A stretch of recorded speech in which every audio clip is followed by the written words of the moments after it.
ನಾಗಮಂಗಲ ತಾಲೂಕಿನ ಹಂಗರಹಳ್ಳಿಯ ಬಸವನ ಮೂಲಕ ದೇವಲಾಪುರದ ಶ್ರೀ ಲಕ್ಷ್ಮೀದೇವಿ ಮತ್ತು ಶ್ರೀ ಮಾಸ್ತಮ್ಮ ದೇವಸ್ಥಾನಕ್ಕೆ ಅರ್ಚಕರನ್ನ ಭಕ್ತಾದಿಗಳ ಸಮ್ಮುಖದಲ್ಲಿ ನೇಮಕ ಮಾಡಲಾಯಿತು. ದೇವಸ್ಥಾನದ ಆವರಣದಲ್ಲಿ 4 ಅರ್ಚಕ ಸ್ಥಾನಕ್ಕೆ ನೇಮಕಗೊಳ್ಳಲು ಹಾಜರಾಗಿದ್ದು, ನಂತರ ಬಸವನಿಗೆ ಪೂಜೆ ಸಲ್ಲಿಸಿ ದೇವಿಯ ಸಮ್ಮುಖದಲ್ಲಿ ಆಯ್ಕೆ ಪ್ರಕ್ರಿಯೆಯನ್ನ ದೇವಸ್ಥಾನದ ಆಡಳಿತ ಮಂಡಳಿಯಿಂದ ಆರಂಭಿಸಲಾಯಿತು.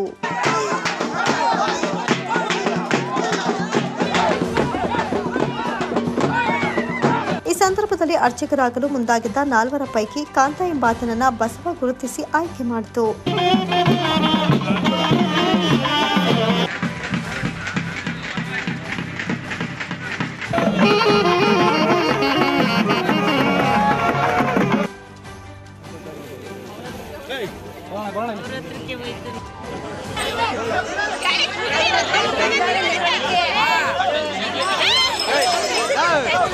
ನಂತರ ಬಸವ ಮತ್ತು ದೇವರ ಮೆರವಣಿಗೆಯನ್ನ ವಿವಿಧ ಕಲಾ ಪ್ರಕಾರಗಳೊಂದಿಗೆ ನಡೆಸಲಾಯಿತು.